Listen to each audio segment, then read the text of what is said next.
हरे ओम कृष्णा प्रभु जी, नमो प्रणाम। भगवते वासुदेवाय। ओम नमो भगवते वासुदेवाय।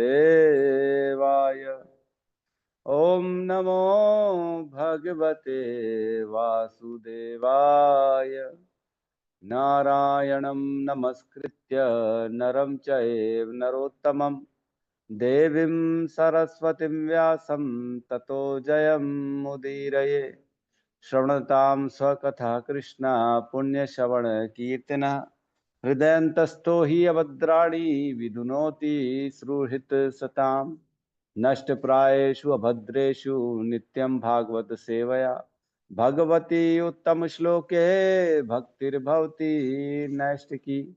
कृष्णाय वासुदेवाय देवकी नंदनाय च नंद गोप कुमाराय गोविंदाय नमो नमः। जय श्री कृष्ण चैतन्य प्रभु नित्यानंद श्री अद्वैत गदाधर श्रीवासादि गौर भक्ता वृंद।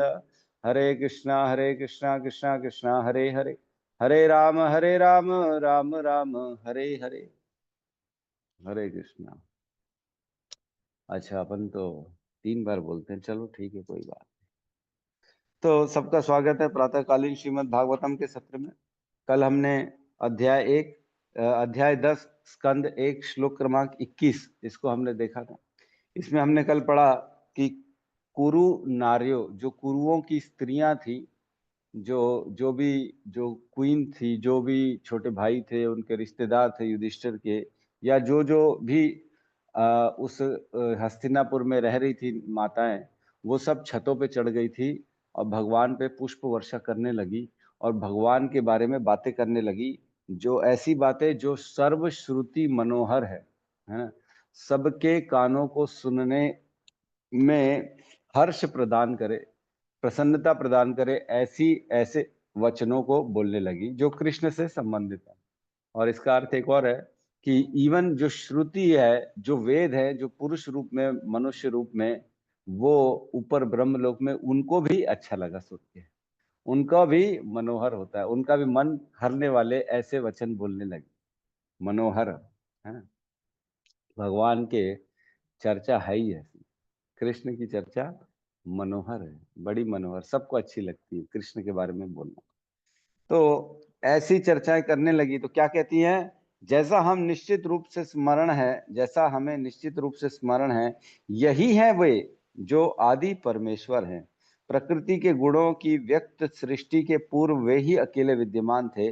चूंकि वे परमेश्वर हैं, अतएव सभी जीव उन्हीं में लीन होते हैं, मानो रात्रि में सोए हुए हों और उनकी शक्ति रुक गई हो। सोचो, ये ज्ञान है स्त्रियों को, जो श्रवण कर करके उनके पास ज्ञान आ जाता है, सुनने से ज्ञान आता है। सुनेंगे नहीं तो ज्ञान कहाँ से आएगा, उठेंगे नहीं, भागवतम क्लास ज्वाइन नहीं करेंगे तो ज्ञान कहाँ से आएगा, कहाँ से आएगा, कहीं से नहीं आएगा। सुनना पड़ेगा। जितना जितना हियरिंग अच्छा होगा, उतना उतना भगवान से प्रेम होना चालू हो जाएगा, प्रेम बढ़ता चला जाएगा। तो यहाँ कह रहे हैं कि यही है वो भगवान। वो ऐसी चर्चा करने लगी और वो बताने लगी कि मैंने सुना है और ये सर्वव्यापी है, सबको मालूम है, ये जग जाहिर है कि यही भगवान है और यही वे हैं जो अकेले रहते हैं सृष्टि के पहले भी। जब सृष्टि नहीं हुई थी तब भी यही थे, यही है वो कृष्ण, वो वाले कृष्ण जो सृष्टि के पहले जब थे, कोई भी नहीं था जब सृष्टि के पहले, तब ये थे और ये वही कृष्ण है, ऐसा बोलने लगी। ऐसा जैसे व्यक्ति लीन हो जाता है, स्वप्न में जाता है तो अपनी भौतिक अवस्था से निकल जाता है, स्वप्न में लीन हो जाता है, मानो जैसे उसका अस्तित्व खत्म हो गया हो। वैसे ही जैसे हम जब अपना ब्रह्मांड विनष्ट होता है, ब्रह्मा जी का प्रलय हो जाता है, आयु खत्म हो जाती है, तो हम सब विलीन हो जाते हैं महाविष्णु में। उस समय भी कौन रहते हैं, कृष्ण रहते हैं, ये कह रहे हैं। बहुत सुंदर श्लोक है। मेरे को आश्चर्य हो रहा है कि इतने अच्छे अच्छे श्लोक बोली हैं इन्होंने। मतलब हमको पढ़ना चाहिए, ये सब चीजें हमने कभी पढ़ी नहीं। आज का श्लोक तो अति उत्तम है। 22 नंबर श्लोक हम आज लेने वाले हैं। कल हमने चर्चा करी कि कल वाला जो श्लोक था उसका हमने शीर्षक बताया था है ना, निष्प्रपंच अवस्था, भगवान की निष्प्रपंच अवस्था, जब सृष्टि नहीं थी तब भी भगवान थे। और अब जो है प्रपंच, है ना, सप्रपंच अवस्था, ये वाला श्लोक आएगा 22 नंबर श्लोक। क्लियर है, दिख रहा है? सेंटर में नहीं है, साइड में है, साइड में चला गया।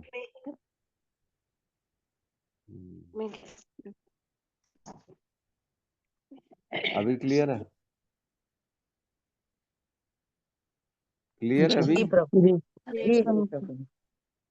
तो श्लोक क्रमांक 22, अध्याय स्कंद 1 अध्याय 10। स एव भूयो निज वीर्य चोदिताम्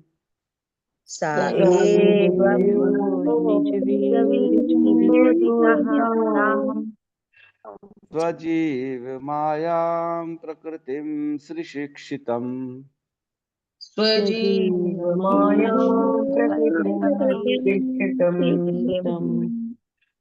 अनाम रूपात्मनि रूप नामनि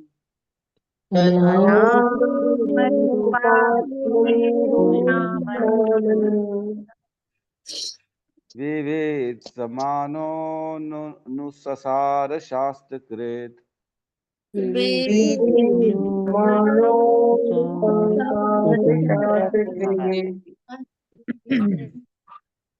स एव भूयो निजवीर्य चोदिताम्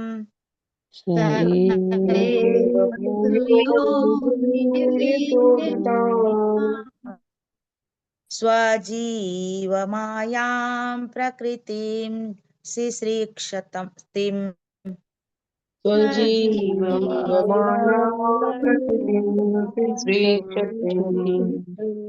अनाम रूपात्मनि रूप नामनि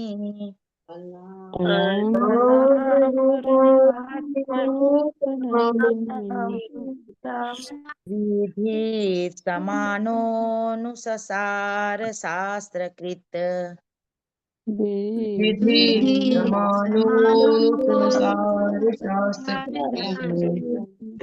हरे कृष्ण। भूयो निजवीर चोदिताम् स एव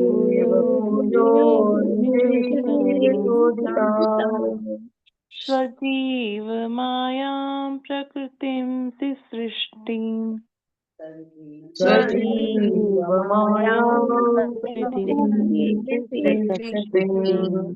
अनाम रूपात्मनि रूप नाम्नि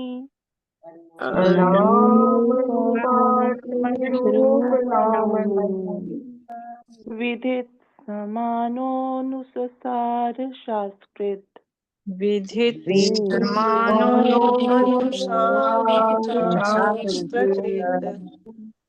हरे कृष्ण। और कोई बोलना चाहेगा?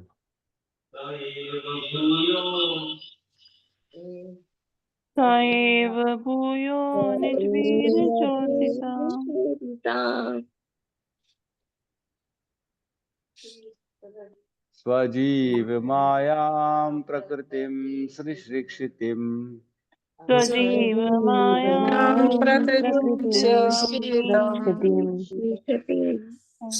अनाम रूपात्मनि रूप नामनि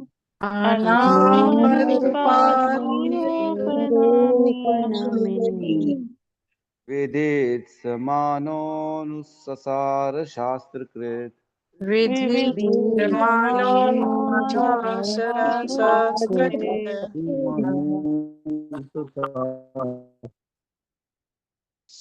अनुवाद। तब श्री भगवान ने अपने अंश रूप जीवों को नाम तथा रूप प्रदान करने की इच्छा से उन्हें भौतिक प्रकृति के मार्गदर्शन के अंतर्गत कर दिया। भौतिक प्रकृति उनकी ही शक्ति से पुनः सृष्टि करने हेतु सक्षम होती है। ओम अज्ञानतिमिरन्धस्य ज्ञानाञ्जनशलाकया चक्षुरुन्मीलितं येन तस्मै श्री गुरुवे नमः।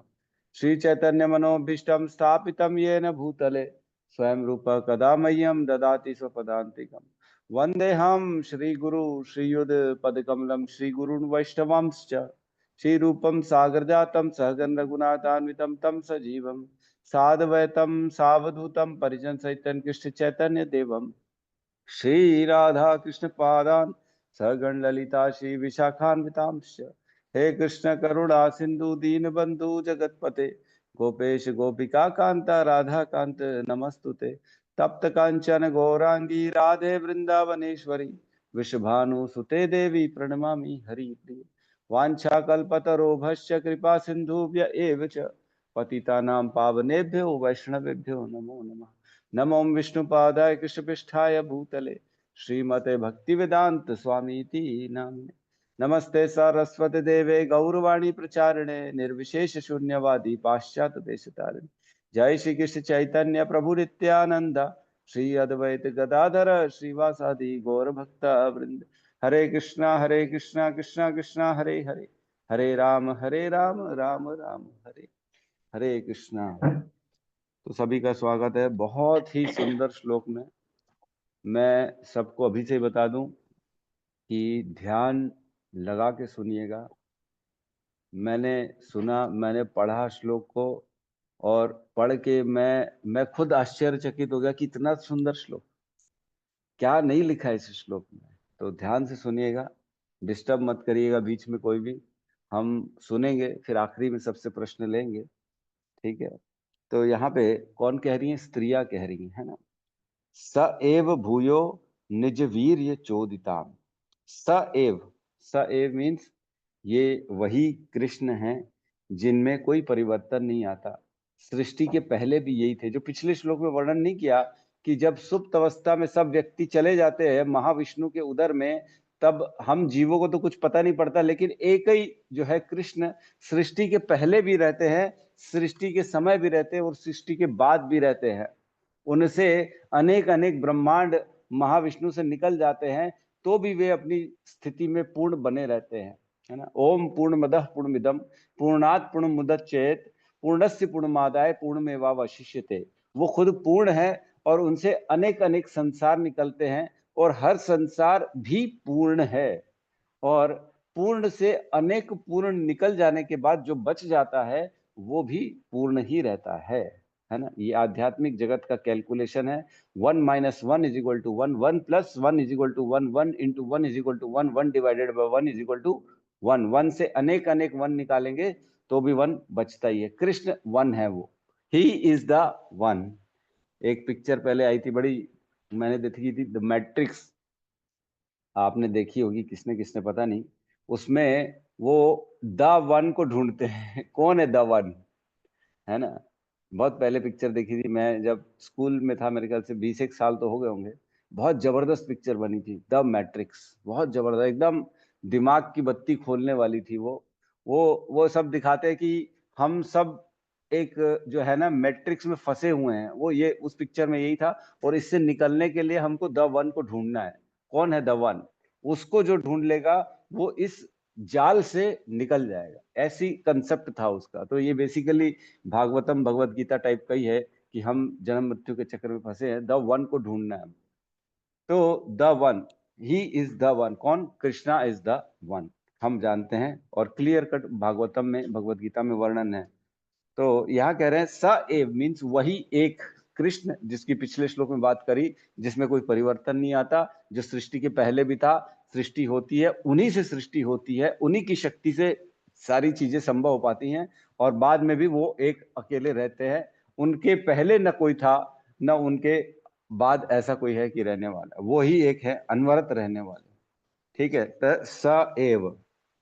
फिर कहा है भूयो, है ना। भूयो का अर्थ ये है कि फिर से, है ना। भूयो का अर्थ फिर से लिए। फिर से का क्या मतलब है? फिर से का मतलब है कि अनादिकाल से सृष्टि करते हैं और विनष्ट होती है, ये लगातार होता रहता है। मतलब सृष्टि कर रहे हैं, फिर सृष्टि विनष्ट हो रही। जैसे हमने कल चर्चा करी, महाविष्णु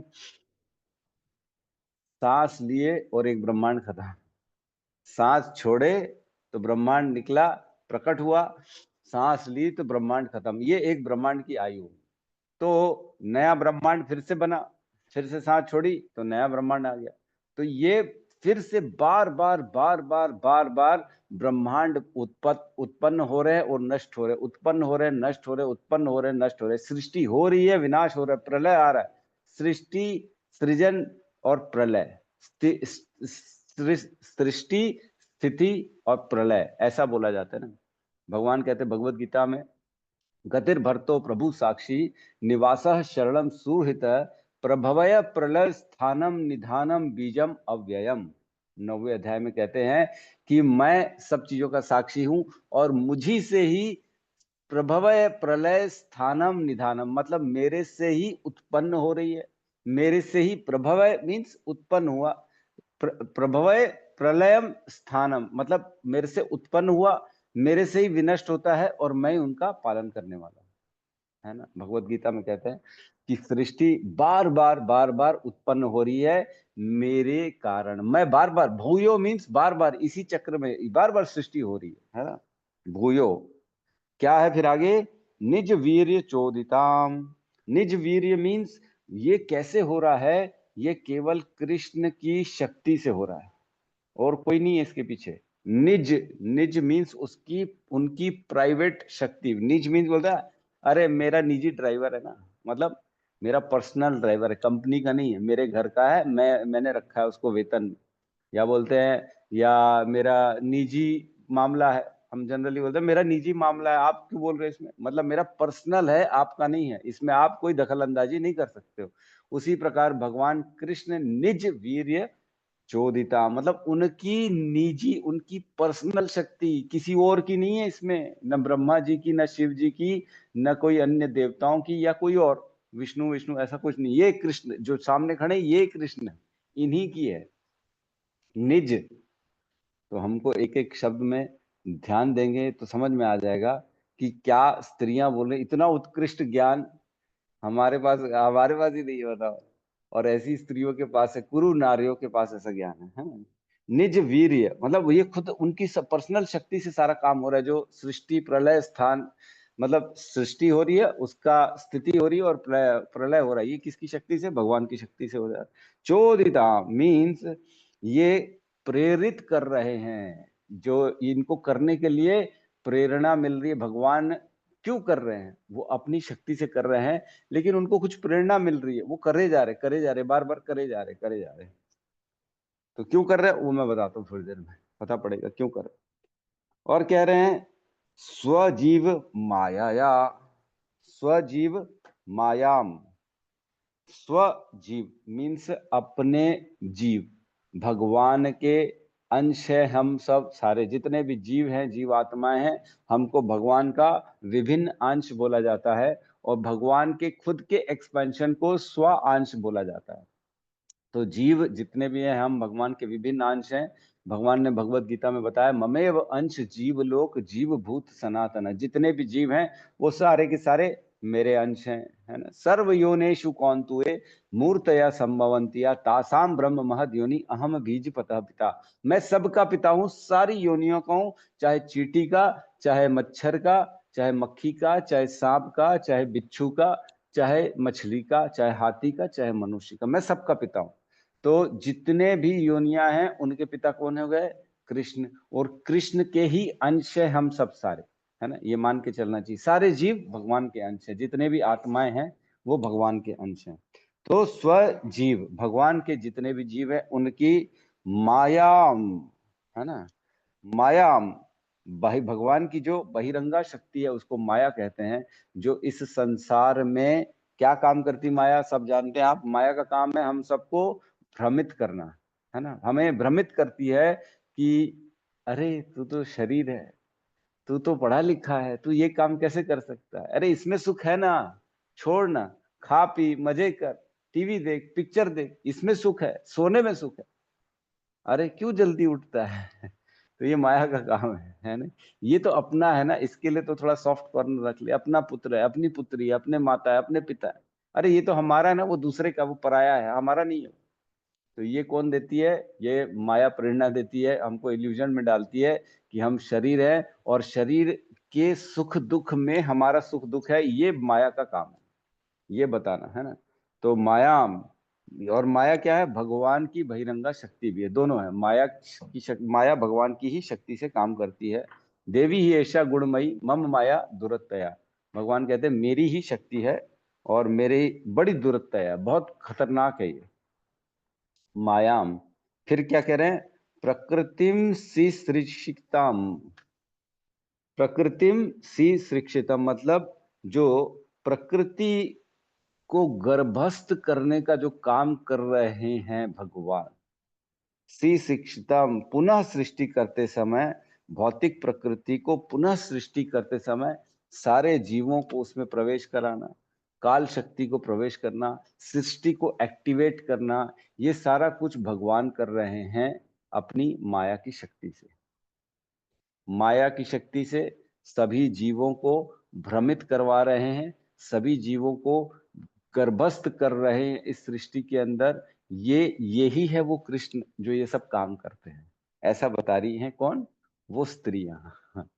अभी तो 2 लाइन पढ़ी अपन ने, अभी तो तात्पर्य भी पढ़ेंगे, बड़ा आनंद आने वाला है ना। बहुत से क्वेश्चंस डाउट क्लियर होने वाले हैं कि भगवान आराम क्यों नहीं करते, कुछ रेस्ट क्यों नहीं ले लेते? वो थोड़ा रेस्ट भी कर लेना। इतनी सृष्टि क्यों करे जा रहे, करे जा रहे, करे जा रहे, रुक ही नहीं रहे, क्यों नहीं रुक रहे? आंसर मिलने वाला, क्यों नहीं रुकने वाले। फिर आगे कहते हैं 3rd लाइन में, अनाम रूपात्मनि रूप नामनि, है ना। अनाम मीन्स भौतिक उपाधि के बिना, रूप आत्मनि आत्मा का स्वरूप, रूप नामनि रूप तथा नाम। कुछ समझ में आया? अनामनि अनाम रूपात्मनि रूप नामनि, अगर अनुवाद पढ़ रहे हैं तो लिखा है भौतिक उपाधि के बिना आत्मा के स्वरूप, रूप तथा नाम। अगर हम खुद से पढ़ने बैठेंगे ना, कुछ समझने आने वाला नहीं, कुछ भी नहीं समझना, 0 बटा सन्नाटा, काला अक्षर भैंस बराबर। लेकिन हम पे कृपा है श्रील प्रभुपाद की, जिन्होंने इतने आसान शब्दों में इतना अच्छा तात्पर्य लिखा है कि हम सब बद्ध अवस्था में लोग समझ सकते हैं। तो कह रहे हैं, मैं पढ़ रहा हूं, मैंने कुछ इसके जो है ना पॉइंट्स बना के रखे हैं, मैं पढ़ रहा हूं तो आपको भी स्पष्ट समझ में आए।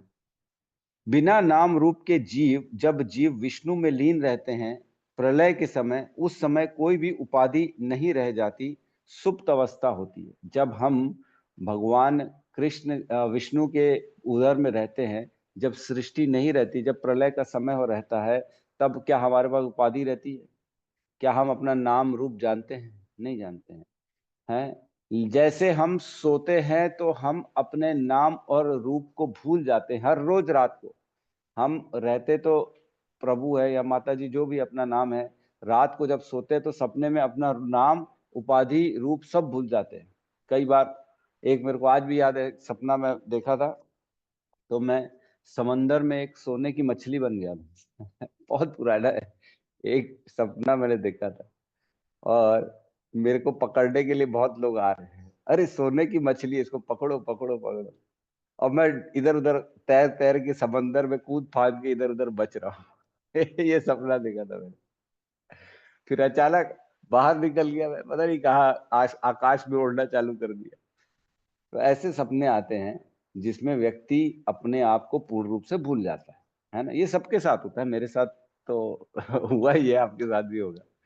तो हम अपना नाम उपाधि भूल जाते हैं, हम अपना भौतिक अस्तित्व भूल जाते हैं जब सुप्त अवस्था में रहते। जैसे स्वप्न में हम भूल जाते हैं, वैसी आत्मा शरीर प्राप्त करने के पहले सुप्त अवस्था में रहती है। वो सब अपनी आइडेंटिटी, कोई उसकी आइडेंटिटी नहीं रहती है कि मैं ये पुरुष हूँ, माता हूँ, मैं ये पढ़ा लिखा हूँ, इस घर का हूँ, इस जाति का हूँ, इस प्रदेश का हूँ, कुछ याद नहीं रहता।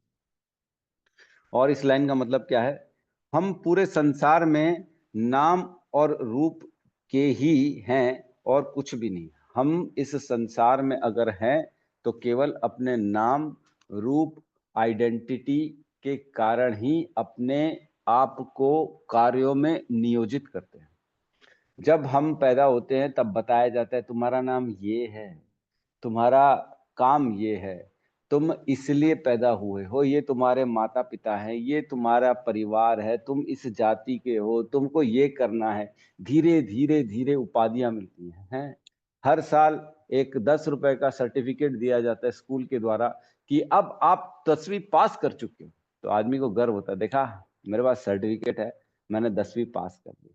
फिर जब धीरे धीरे बड़ा होता है, कॉलेज पास हो जाएगा, फिर इंजीनियर बन जाएगा, एक दिन सर्टिफिकेट मिला, इंजीनियर का सर्टिफिकेट 10 रुपए का इंजीनियर का सर्टिफिकेट, कागज की वैल्यू उतनी होती है, लेकिन उसी को प्राप्त करने के लिए पूरा साल अनेक अनेक साल लगा देता है व्यक्ति कि मेरे को एक सर्टिफिकेट मिल जाए कि मैंने ये कार्य कर लिया, एक उपाधि मिल जाए कि मैं अब ये प्राप्त कर चुका हूं, मेरी स्थिति अब इंजीनियर की है, मेरी स्थिति अब डॉक्टर की है।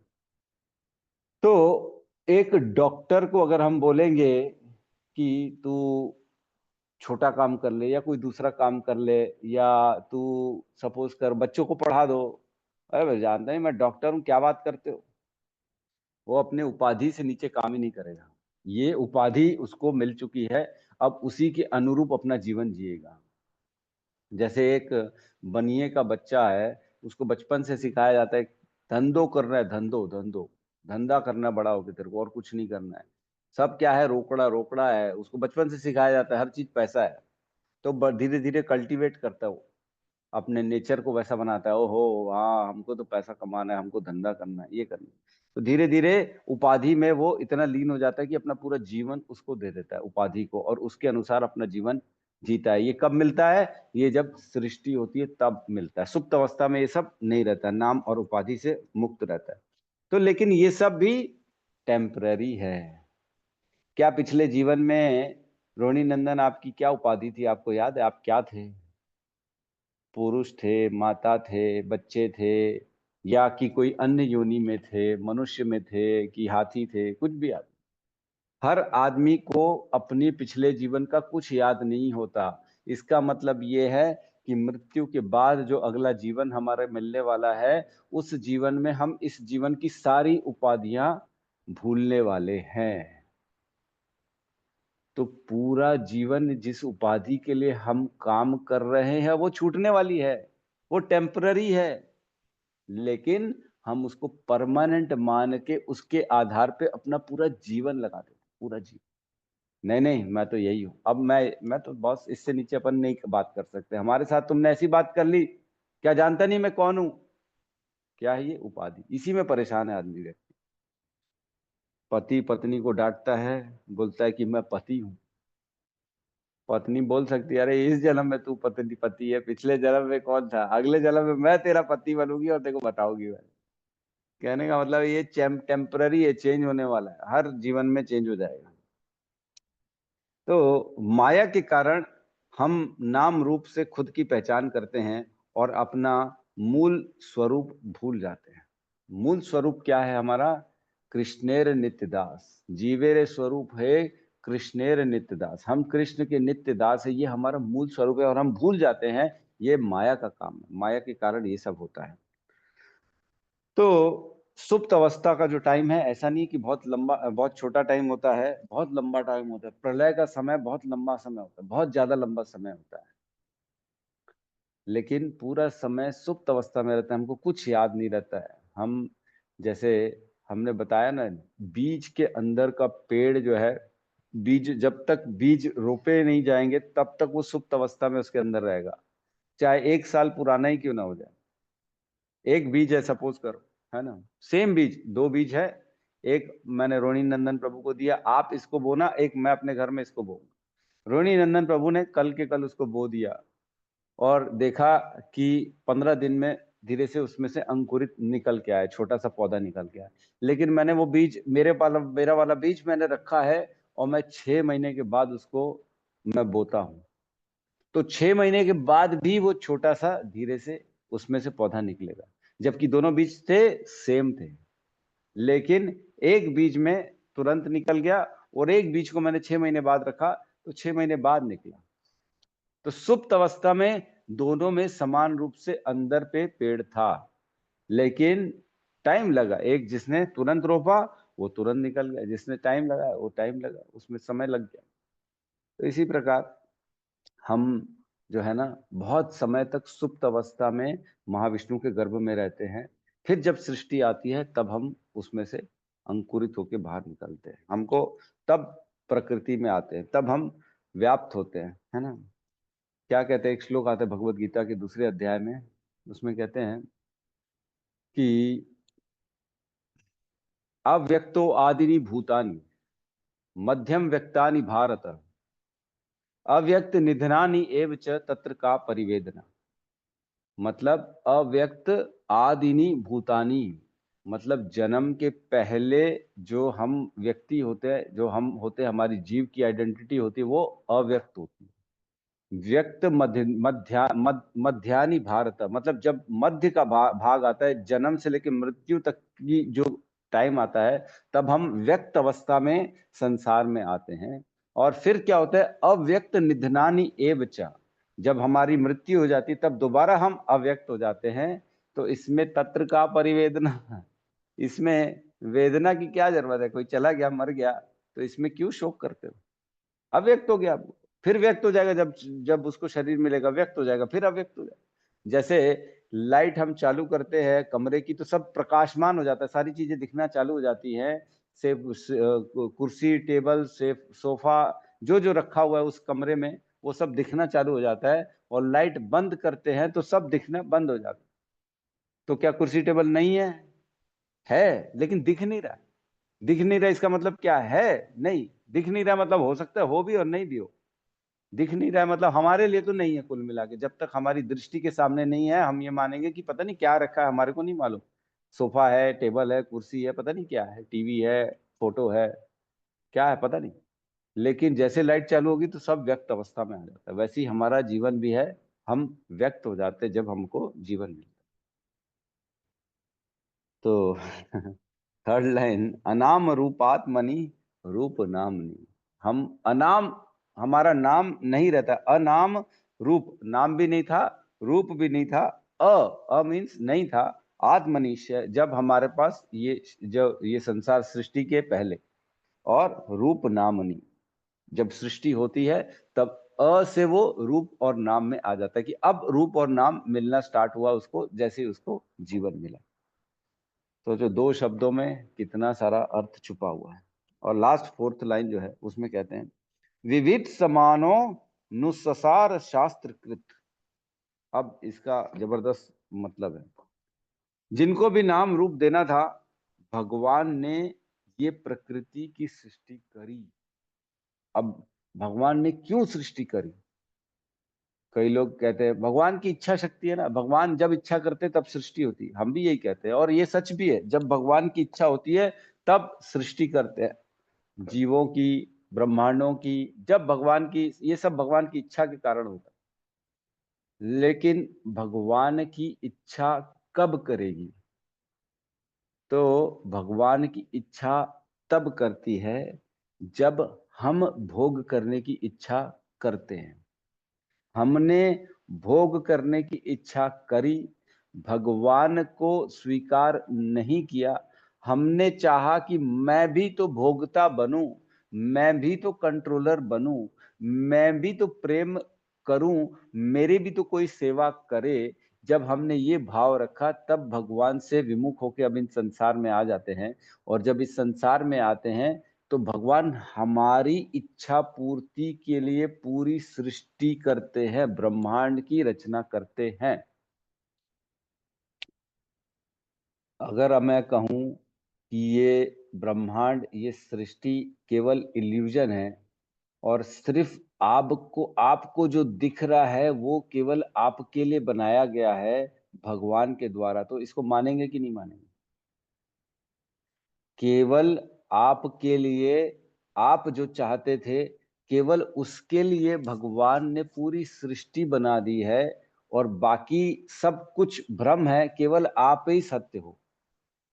तो एक तरह से ये भी सही है, क्योंकि हम किसी और के अंदर तो प्रवेश कर नहीं सकते, क्या वो सच में है कि नहीं हमको नहीं मालूम। लेकिन मैं हूं ये हम मान सकते हैं कि मैं हूं, यही विद्या है। एक्चुअल में अविद्या और विद्या में एक अंतर है। अविद्या में क्या होता है, हम भूल जाते हैं कि हम कौन है, हम अपने आप को, आइडेंटिटी जो है हमारी आइडेंटिटी भूल जाते हैं और हम अपने आप को शरीर की उपाधियों से मानते हैं कि मैं ये हूं। लेकिन विद्या का अर्थ ये है कि मैं हूं और मैं सबसे अलग हूं, और मैं इस संसार में प्रतिक्रिया के द्वारा यहाँ पे व्याप्त हूँ। मैं कुछ कर सकता हूँ इस संसार में, मतलब मैं जो कर रहा हूँ मैं वो मेरे मेरे हाथ में मैं कर रहा हूँ। ये अपनी एक आइडेंटिटी, मैं अलग हूँ दूसरों से और मैं हूँ, ये होती है विद्या। तो हम जो चाहते हैं हम जानते हैं कि उसी के आधार पे हमको अगली योनि मिलती है। हमारी इच्छा द्वेष समुत्थेन द्वंद्व मोहेन भारत सर्वभूतानि सम्मोहम सर्गे यान्ति परंतपः। भगवान कहते हैं 7वें अध्याय में, इच्छा और द्वेष के कारण ही इस संसार में हम दोबारा आते हैं। जो इच्छा करी उसके अनुरूप हमको अगली जीवन मिलता है, अगली योनि मिलती है। तो केवल हमारी इच्छा के लिए भगवान ने सृष्टि कर दी, ये कहने का अर्थ है। समझ पा रहे हैं कितनी गहरी बात है ना। प्रकृति को गर्भस्थ किया भगवान ने, सभी जीव को उसमें डाला। और क्या कह रहे हैं, जीवों को की भोगने की इच्छा थी, इसलिए भगवान ने प्रकृति की सृष्टि करी ताकि हम सब अपनी इच्छा अनुसार भोग सकें। सृष्टि का उद्देश्य है कि हम सब भोगें और समय रहते भगवत प्राप्ति का प्रयास भी कर सके।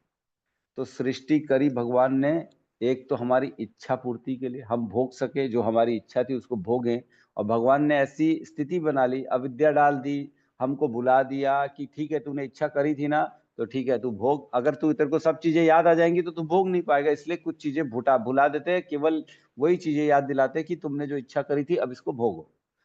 तो इस प्रकार, और फिर आदमी जो है ना, फिर भगवान ये प्रकृति में ऐसी चीजें भी डालते हैं ताकि हम धीरे धीरे भगवान की प्राप्ति कर सके। जो हम भूल गए हैं भगवान को, भगवान चाहते हैं कि मेरे सारे जीव वापस मेरे पास आए, है ना। इसीलिए क्या किया भगवान ने, शास्त्रकृत। शास्त्रकृत का वर्ड है, मतलब है कि शास्त्रों को बनाया भगवान ने, क्योंकि धर्म शास्त्र ये सब कौन करता है, ये भगवान का ही काम है। भगवान शास्त्र का निर्माण करते हैं अपने जो है वेद व्यास के माध्यम से, हर कल्प में करते हैं, हर युग में करते हैं, ताकि हर चतुर्युग में वेद व्यास आते हैं और शास्त्र लिख के जाते हैं, वेदों को लिख के जाते हैं वो।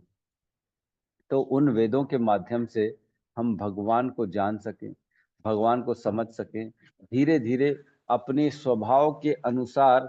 जैसे कर्म योग, कर्म करने का किसी को ज्यादा जोश है तो वो कर्म योग को फॉलो करके भगवान की प्राप्ति करे।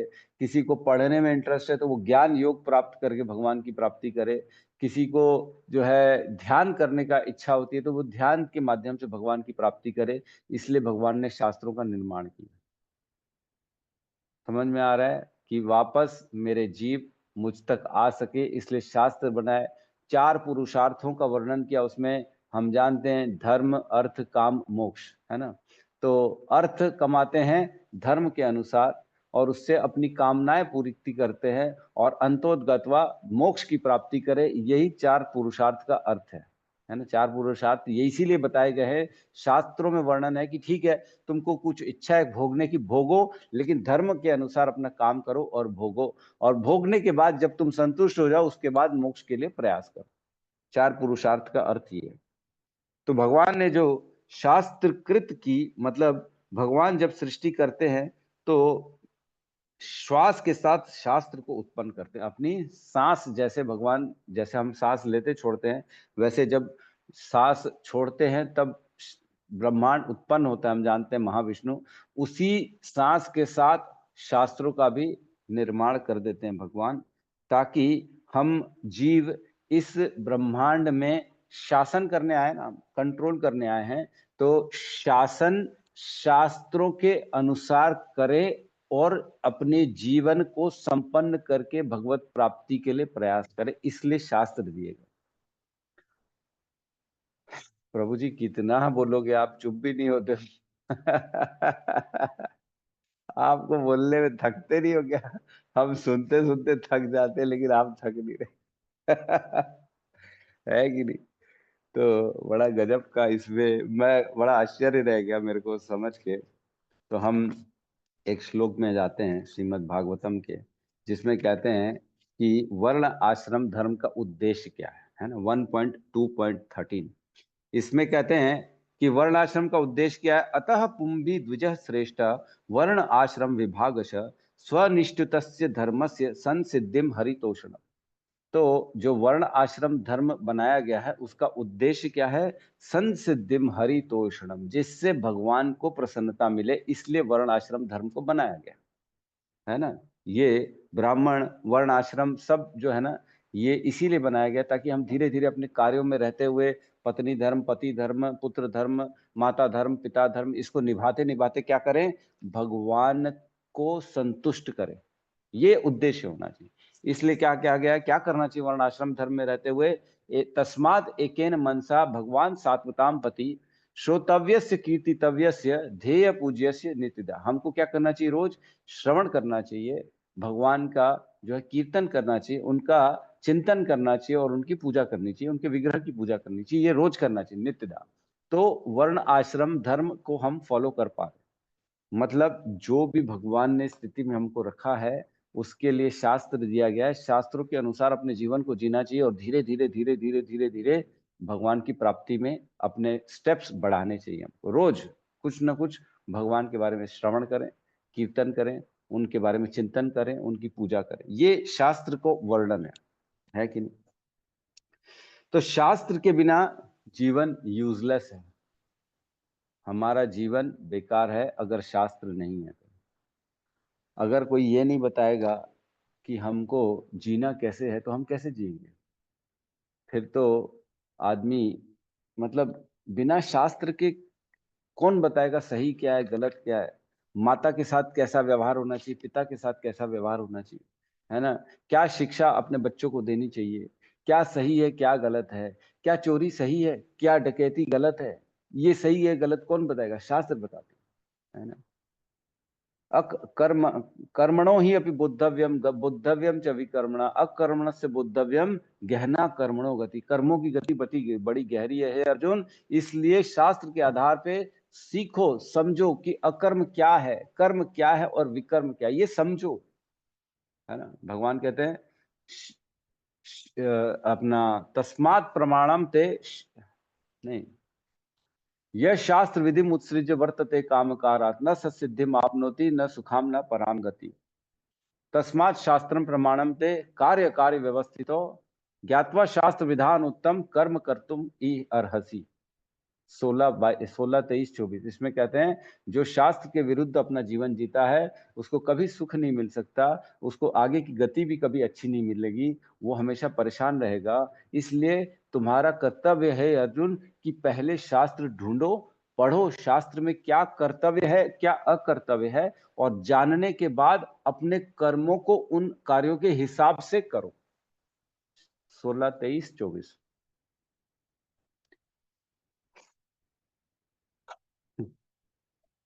ग्रेजुअली हम अपनी चेतना को भगवान में लगा के अपने जीवन को बढ़ाना है आगे, ये हमारे जीवन का उद्देश्य है। ये शास्त्रों का मार्गदर्शन है कि हमको अपनी चेतना को भगवान में लगाते धीरे धीरे इस संसार में रहना है। तो लोग जो है कई लोग जो है ना, एक बार क्या हुआ, एक गुरु के पास एक उसका शिष्य पहुंचा, थोड़ी लेट से पहुंचा, जब गुरु जी का प्रवचन चल रहा था उनके बाद पहुंचा, मिला बच्चे परिवार को लेके गुरुजी के चरण में एकदम माथा टेक लिया, गुरुजी कृपा करो कृपा करो। गुरुजी ने बोला कृपा अब खत्म हो चुकी, मैंने 1 घंटा कृपा कर दी, मेरे जो वचन थे मैंने सब बोल दिए, अब क्या कृपा, खाली ऐसे हाथ छूने से सर में रखने से कुछ हो जाएगा क्या?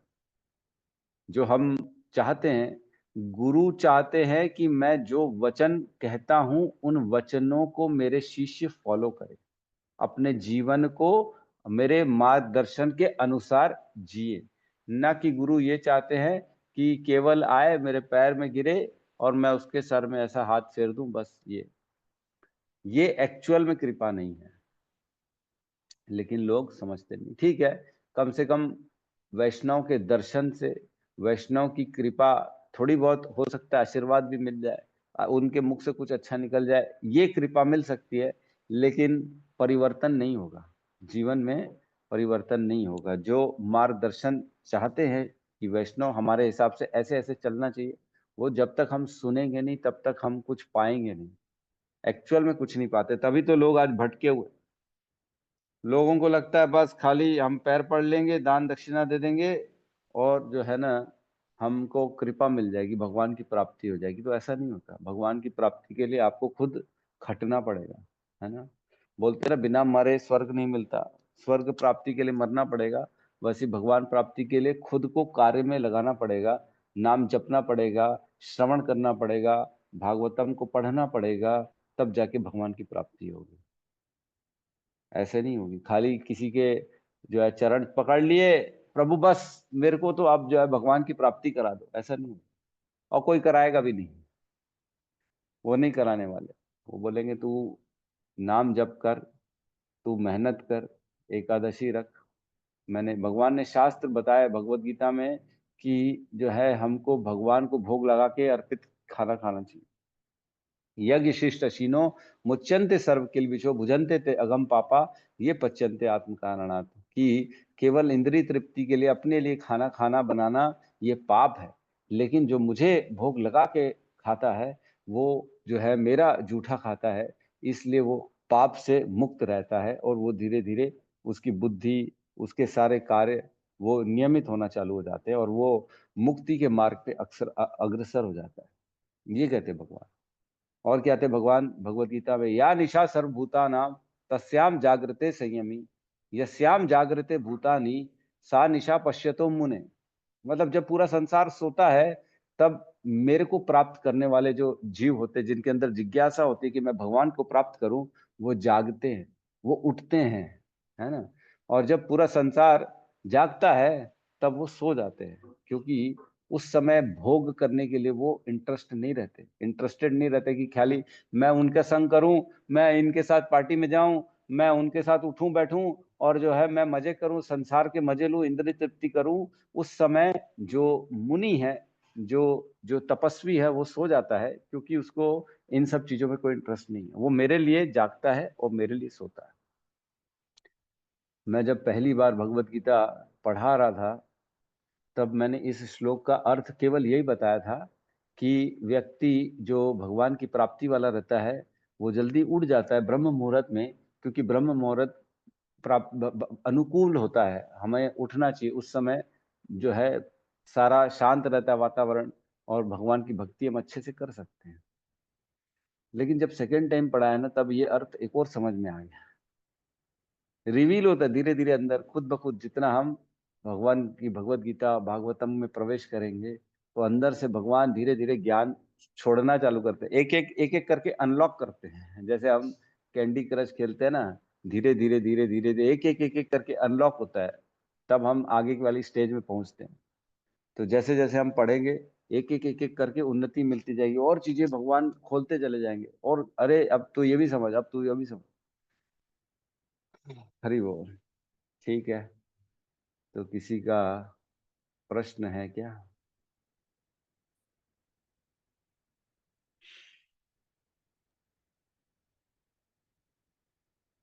कोई प्रश्न नहीं? हरे कृष्ण प्रभु जी। प्रणाम। हरे कृष्ण माता।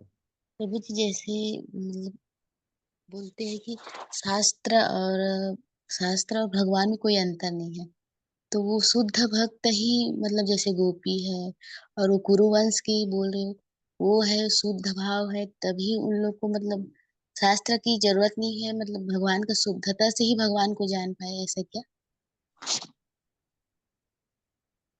देखो, शास्त्र के बिना भगवान को जान पाए ऐसा कहना तो मुश्किल है, लेकिन श्रवण किया उन्होंने सही अथॉरिटी से। जैसे प्रभुपाद कहते हैं ना कि अथॉरिटी परंपरा में ज्ञान प्राप्त किया जा सकता है, तो इन्होंने किसी न किसी से श्रवण किया है, तभी उनको ये ज्ञान प्राप्त हुआ है ना। तो कहीं ऑथोराइज्ड व्यक्ति से सुना, उस समय एक्चुअल में शास्त्र केवल श्रुति मात्र थे ना, वो लिखित में नहीं थे। वो जो बोलते थे वचन, बस वो याद रह जाता था लोगों को। वहां पे एक बार सुना मतलब अब सालों साल याद रहेगा, ऐसी स्थिति होती थी उस समय। तो उन्होंने कहीं ना कहीं लिखा है, पिछले श्लोक में हमने पढ़ा कि हमने सुना है। 21 नंबर श्लोक में कहते हैं कि जो है हम जैसा हम निश्चित रूप से स्मरण है। तो स्मरण कैसे है? कहीं से सुना है तभी तो स्मरण है ना उनको कि ये भगवान है। तो कहीं ऑथोराइज किसी से मार्गदर्शन में उन्होंने सुना है, तभी उनको स्मरण है और ये ज्ञान उनको प्राप्त है। क्योंकि उस समय ये ज्ञान ही ज्ञान था ना, यही बातें होती थी ना उस समय। हम देखते कोई भी राजा है, कोई भी जैसे राजा जड़ भरत हुए, उन्होंने पूरा अपना राजपाट छोड़ दिया और भगवान प्राप्ति में लग गए। ऋषभ देव है, वो छोड़ के भगवान की प्राप्ति में लग गए। ध्रुव महाराज ने भगवान की प्राप्ति कर ली। युधिष्ठिर महाराज ने ऐसा ऐसा शासन चलाया कि सब धर्म के अनुसार जीते थे, कोई भी धर्म के अगेंस्ट नहीं जीता था। तो यही सब तो उस समय था व्याप्त, सबके अंदर यही था कि हमको भगवान की प्राप्ति के लिए अपने जीवन को चलाना है, अधर्म नहीं करना है, गंदे काम नहीं करने हैं, भगवान का नाम भक्ति करनी है, तब जाके इस जीवन को हम साकार सफल कर सकते हैं। तो ये सबको उस समय ज्ञान था। इससे हमको ये समझ में आ रहा है स्त्रियों को भी ये ज्ञान था, क्योंकि यही प्रचलन में था। अभी जाते हैं तो प्रचलन में बॉलीवुड है, छॉलीवुड है, हॉलीवुड है, शास्त्र कहाँ है? कहीं नहीं। इसलिए किसी को पता ही नहीं पड़ता है आज की डेट में कि करना क्या है।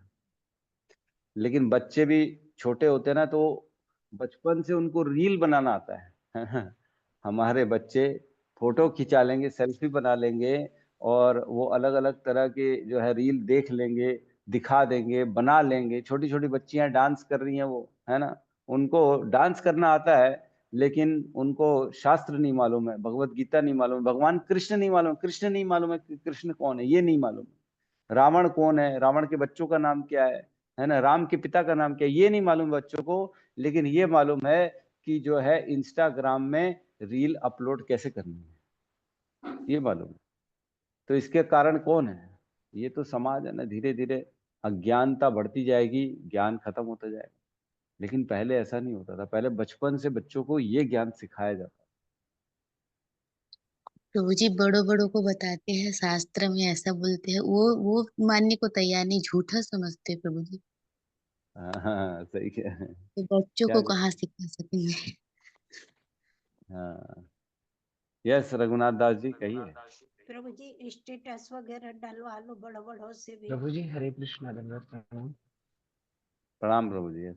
जी प्रभु जी, मेरा प्रश्न ये है कि जैसे जो ब्रजवासी होते हैं, है ना, वो उनको मैं देखता हूँ प्रभु जी, जैसे कभी भी धाम की यात्रा होती है तो वो लोग माला नहीं करते प्रभु जी, तो उनको इतनी जरूरत नहीं पड़ती क्या?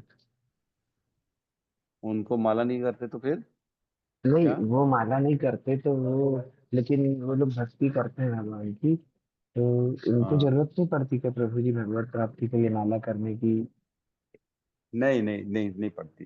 क्योंकि देखो क्या है, भगवान कहते हैं कि केवल जो पूरा जीवन मेरा प्रसाद भी पाता है ना, वो भी मेरे को प्राप्त कर लेता है ना। हमने पढ़ा है कि सिर्फ अगर कोई पूरा जीवन भर सिर्फ और सिर्फ कृष्ण के प्रसाद को पाएगा ना, भौतिक चीज नहीं पाएगा, तो भी वो भगवान को प्राप्त कर लेगा। तो आप बोलो "अरे प्रभु जी ये क्या बात है, माला तो कर नहीं रहा वो"। तो वो धाम में बैठा है ना, वो ऐसे स्थान में बैठा है जहाँ कृष्ण के चरणों की रज है। जो जो उस रज के स्पर्श में आ रहा है, उसको क्या जरूरत है, वो तो वैसे ही मुक्त हो जाएगा। जैसे हम लोग है ना, माला कर करके जब हमारी भक्ति कुछ हद तक 40-50% बढ़ जाएगी, तब अगला जीवन हमको मिलेगा धाम में रहने का। तब बचपन से ऐसी मट्टी में खेलेंगे जिसमें कृष्ण का आशीर्वाद है, जिसमें कृष्ण ऑलरेडी खेल के जा चुके।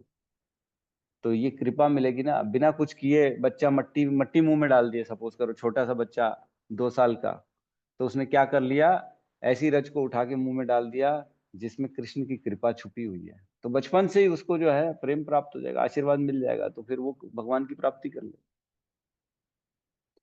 ठीक है प्रभु जी। जी प्रभु जी, हमको सबका ना प्रभु जी, जैसे कभी भी हम लोग ब्रज यात्रा करते हैं ना, तो हम लोग को मधुकरी जरूर मांगना चाहिए प्रभु जी, वो ना सबसे मेन है ब्रज का।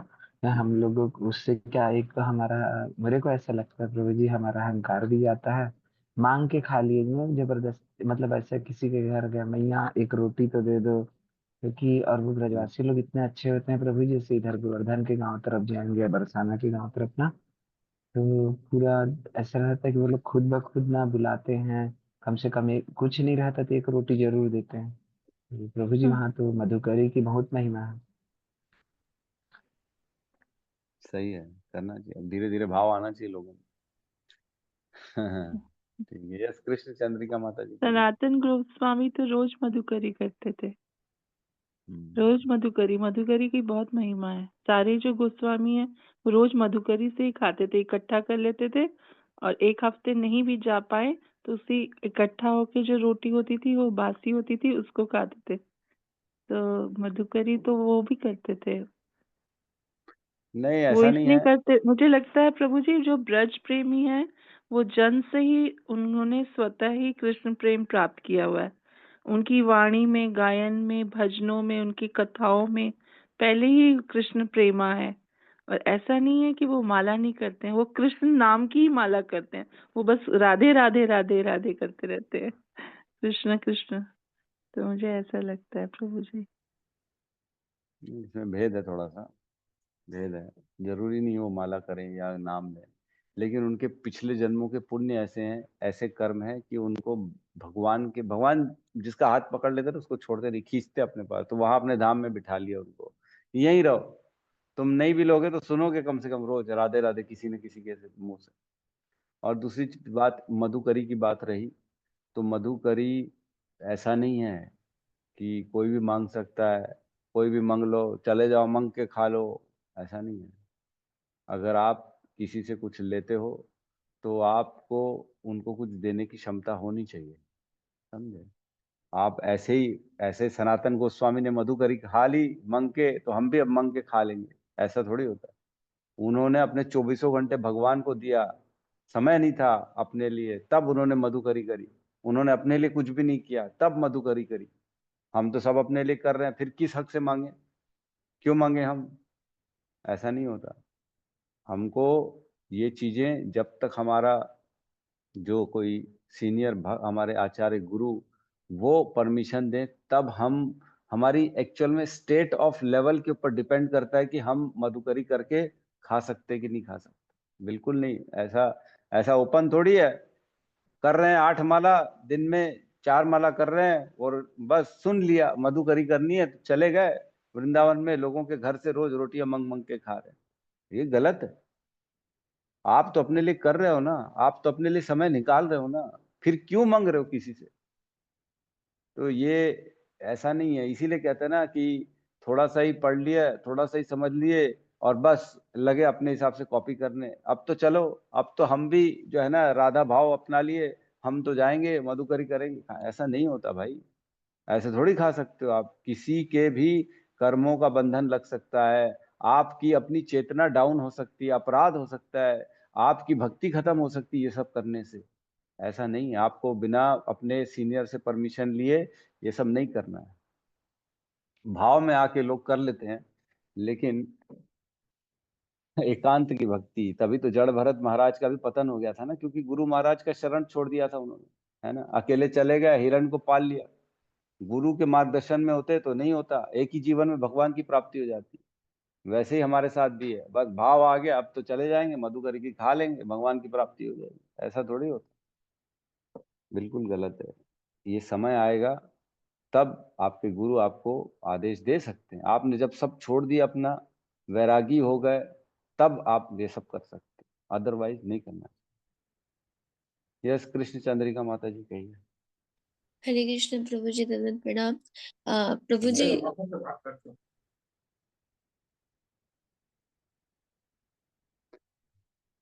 ठीक है, लगता है माता जी को कोई मंत्र जप करना।